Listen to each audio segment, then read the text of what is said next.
all of the Thomas Street Band guys, Marty Stewart, John Fogerty, along with Johnny Cash, June Carter Cash, the Judds. I mean, Roy Orbison. It was insane. Sam Phillips. Just everybody was on that floor and shoves me in there and says, "Hey, everybody, this is Reba." And I sang, just stood up there with the greats and sang on the Big Train from Memphis song. Welcome to the Shellcast, a show about music, culture, and Memphis. As we live into our mission of building community through music, education, and diversity, we look forward to interviewing artists and musicians and hearing about how they are writing their own stories, building their own communities. 85 years strong, and with a rich history, the Levitt Shell has stood the test of time as a beacon of hope in the heart of Memphis. I can actually do that one more time. This podcast is brought to you by Orion Federal Credit Union, where a big part of us is being a big part of the community. Visit orionfcu.com to see how Orion is redefining banking.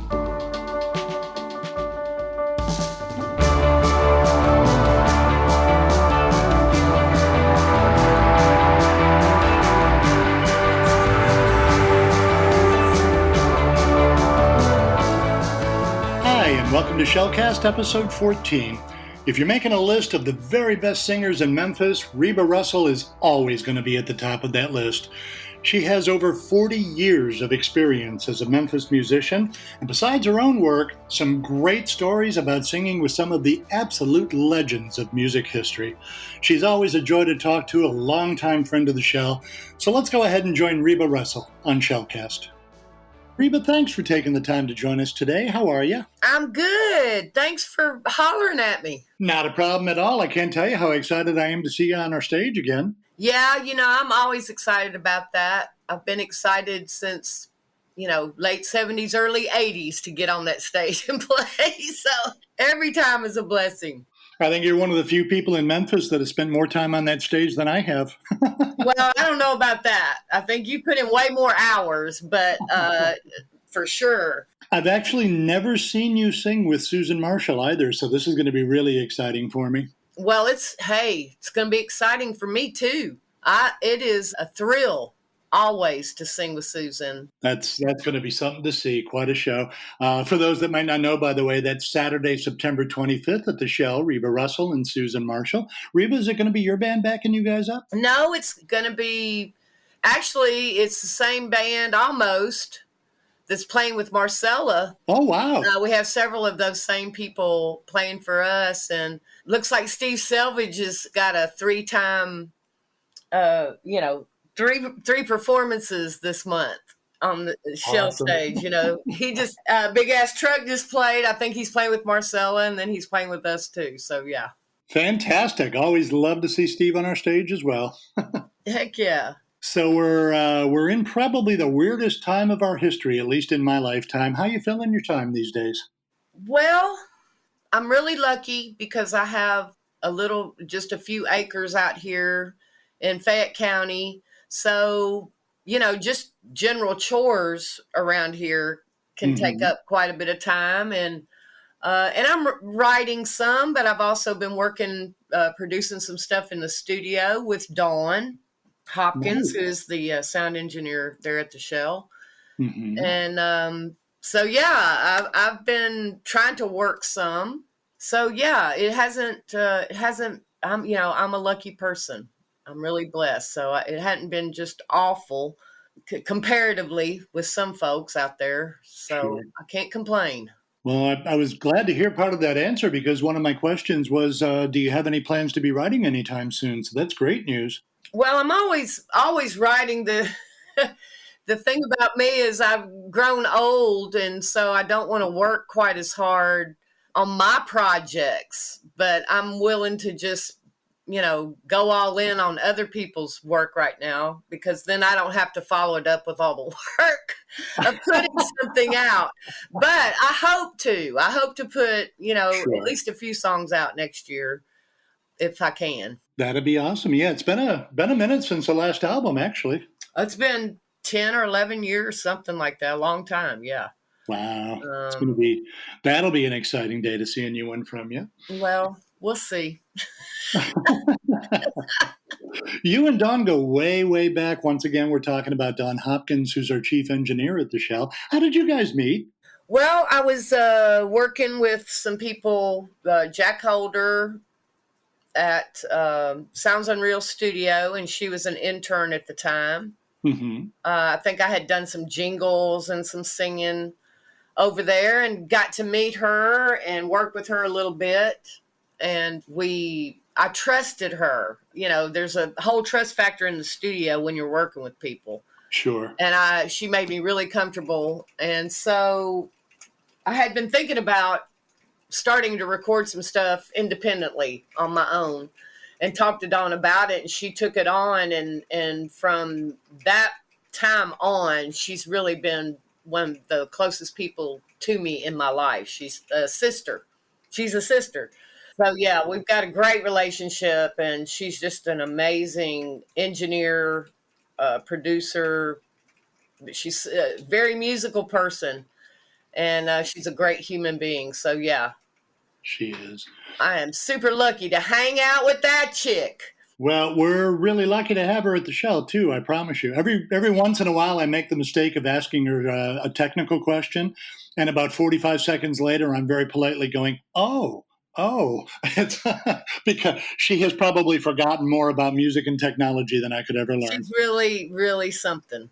Absolutely special, unique in that way. What were you listening to when you were growing up? What prompted you to pursue a music career? Well, I came to it late. I was the baby of my family. So I had my mother's music, my sisters and brothers' music. I loved music, but I didn't really, and I was listening to every type of music from big band to modern, to Hendrix in my house, between all my sisters and brother. So I had a wide range of likes and people that I liked. But when I moved to Memphis is when I really realized how much music meant to me. It changed everything. Gotcha. Moving here and hearing musicians here. But the type of music that I liked was really, Hendrix and Joplin and Beatles. And Sure. I wasn't in touch with blues as much until I moved here. And I think that's what changed everything for me. Yeah, was Memphis. You can definitely tell you've got a wide variety of influences when you listen to the albums or the live performances. Well, I'm a lover of music in general. Period. It doesn't really matter the genre. Mm-hmm. Although I am attached to the hip, to roots music, all sorts of roots music, and especially Memphis and Delta blues music. But at the same time, I love all kinds of music, and I love singing anything. So yeah, it all means the world to me. It changed my life. It saved my life. I am a devotee to music in Memphis for sure. That's all wonderful. I mean, and I was looking at your bio at the website earlier today. Yeah, all kinds of music. You have sung backup for U2, Class of 55, which is what, Johnny Cash, Jerry Lee, Carl Perkins. Yep. I think you sung with Huey Lewis and the News. Was any of that scary? Well, I have to say that the Class of 55 thing was absolutely terrifying. That was terrifying. But other than that, I had a blast. All I was doing is learning from these great artists, and the whole time I was in Memphis. And I love singing background vocals too. And that's why Susan and I are so tight, because a lot of those records, I've sung on a lot of records with her too, singing background vocals. And yeah, so I mean, it's really my favorite thing to do is harmonize and sing backgrounds. Absolutely. Interesting. And you have appeared on a lot of recordings, so you've honed that craft well. Yeah, well, I've been taught well. I've been taught well by other Memphis musicians. Out of all those people that you've sung background for, any amazing stories you can share? Well, I mean, I will share the Class of 55. Please. So I was with my band, Reba and the Portables, at a gig on the Peabody roof. And somehow Chip's Moment, I had been signed with Chips. Chips was in town, and they were doing that project at American Studio with the, sound truck outside, Dick Clark Productions, big thing. Anyway, so I'm at my gig, and someone comes up and says, there's been a phone call from Chip's Moment for you to come to American Studio.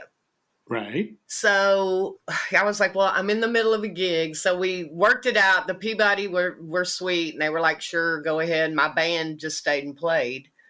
So I went over there, and Chips proceeded to basically throw me in the room with all these heavyweights. And I mean, I can't even name the people, but there was probably 30 people on the floor, including some of the people you just named, huge names and more. All of the Thomas Street Band guys, Marty Stewart, John Fogerty, along with Johnny Cash, June Carter Cash, the Judds. I mean, Roy Orbison. It was insane. Sam Phillips. Just everybody was on that floor, and shoves me in there and says, hey, everybody, this is Reba.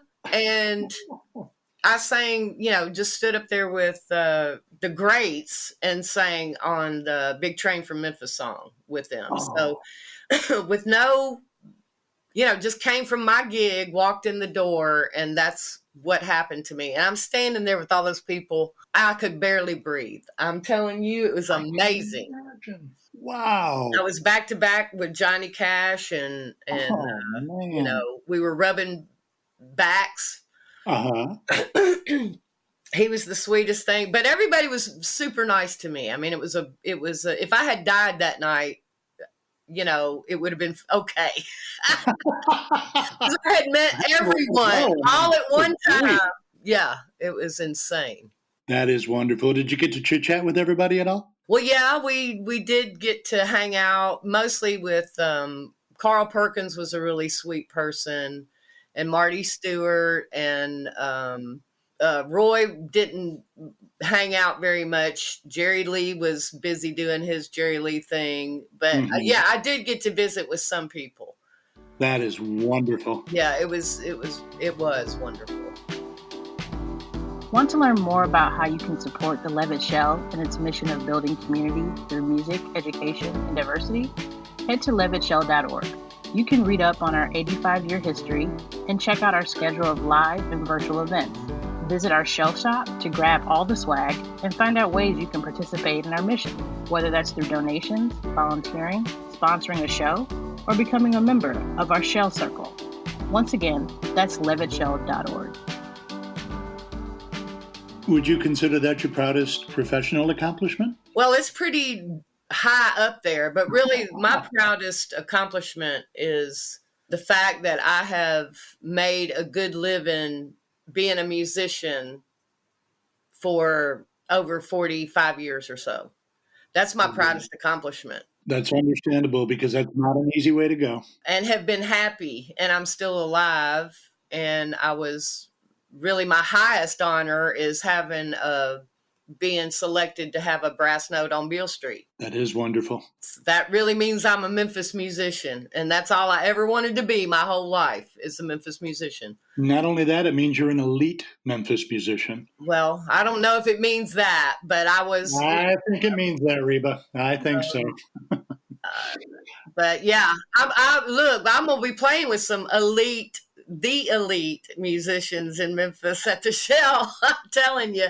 That's another one of the reasons I'm so excited for that. The lineup is just amazing. And Susan, I can't wait. I mean, just what a great vocalist and performer in person. She's a lot of fun. She really is. Susan is a pistol.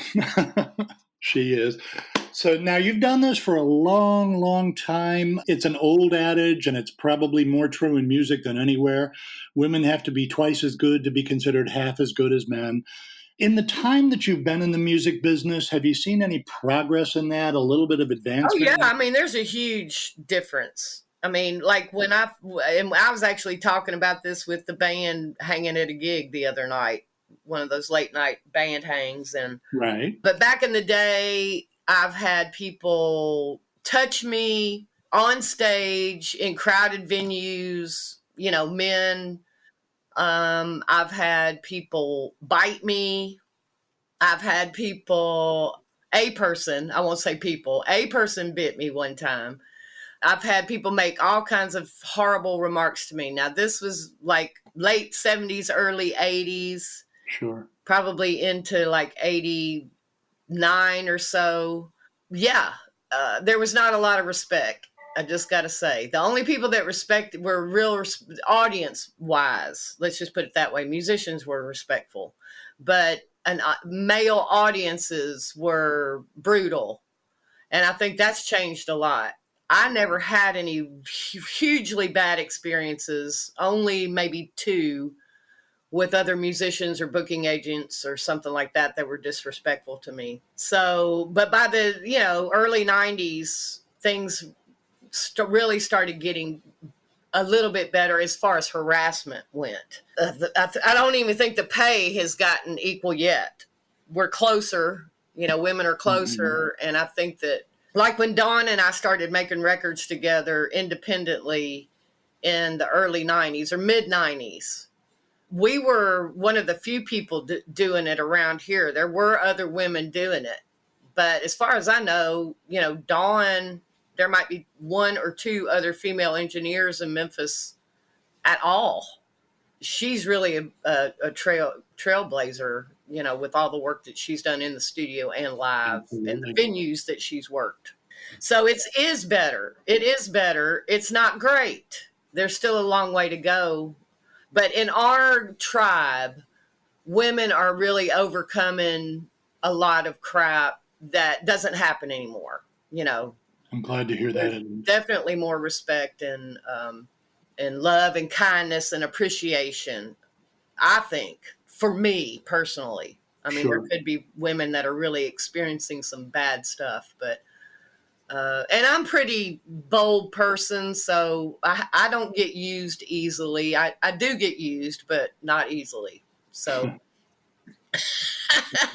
so I'm lucky that way too. Working with Dawn, I've also had the pleasure of seeing her mentor a lot of younger women and give them lots of advice, this, that, and the other. What advice would you give to a younger woman that's considering a career in music?